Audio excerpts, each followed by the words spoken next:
Hello and welcome to the Sports Update. The winter sports season has begun and most teams hosted their tryouts this week. Before we take the time to break down the winter sports season, we'll recap the final week of the fall season. Last week, Norwood hosted Dedham in the annual Thanksgiving football game. It was a beautiful day and a large crowd was on hand to honor the senior cheerleaders and football players before the game. It didn't take long for the Mustangs to get on the board with a 26-yard run from Brian Mateer. Then, Dedham marched right down the field and responded with a 30-yard touchdown pass to knot the game at 7.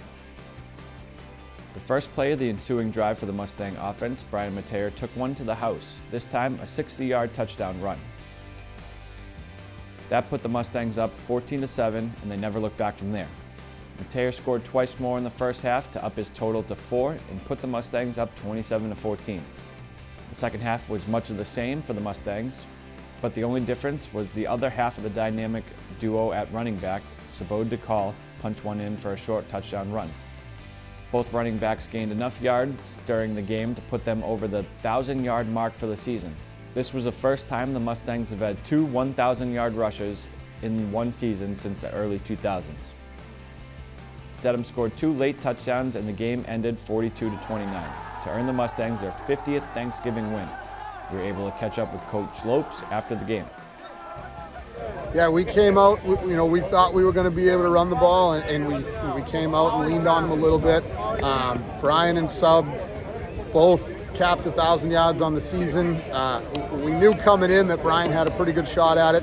Sub had an uphill battle, and right away you could tell he wanted it. I don't know if he knew how many he had to get, but he wanted it, and he went out and got it. So we leaned on him. Our defense did a great job stopping the run. We struggled at first in the secondary, but we came around, and everything panned out in our favor. Then on Saturday, Norwood High School honored their 2021 Athletic Hall of Fame inductees. The day started with the reception for family and friends and the opportunity for athletes to meet one another. The inductees and their families gathered for photos, and the ceremony began in the NHS auditorium and was also broadcast live by NCM. This year's inductees were Chuck Hopkins, class of 1974, Mike Pedroli, class of 1995, Jackie Demling, class of 2000, John Balerna, class of 1975, Mike Young, class of 2006, Patty Robinson Kelly, class of 1997, and Coach Sharon Stye, who coached the field hockey team from 1971 to 2005. For Coach Stye, it was a very, very special day. I'm just so thrilled, and the video was fabulous. To hear Kathy Shikoy talk like that about me was incredible, and to have so many of my former players here, it meant the world to me, really. I loved every minute of coaching in Norwood. The day was filled with speeches and videos highlighting the great careers of the 6 athletes and the 1 coach. For President Brian McDonough, he was happy to have everyone back in person. It's 2 years since we've been here, and it's great to be back with the Norwood High Athletic Hall of Fame induction.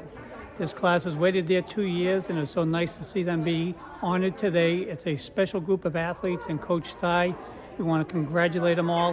Thank Norwood Community Media for a great job doing today's presentation.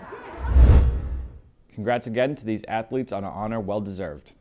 Then on this past Wednesday, Athletic Director John Longley presented to the school committee all the athletic award winners for the 2021 fall season. This was a long list, but let's take a listen. So our Tri-Valley League award winners for cheerleading were Caroline Curran and Madison Carrero, who were both all-stars, and Kaylin Carrero, who was honorable mention. Boys cross country, Dylan Hamway and Dylan O'Brien, who were both all-stars, and Jacob Bodenhofer, who was honorable mention. Both Dylans actually qualified for the Massachusetts State meet, and they were our first males to qualify for that meet in a number of years. It's a significant accomplishment, so congratulations to both of them, and they're both juniors, so they'll be returning next year. Girls cross country, Ashley Gonzalez was honorable mention. Field hockey, Shay Larkey was an all-star. Jenna Costa, all-star. Delaney Gover, all-star. And Shannon Gover, honorable mention. Football, we had Brian Mateer, all-star. Sean Quinn, all-star. Subodh DeCall, all-star.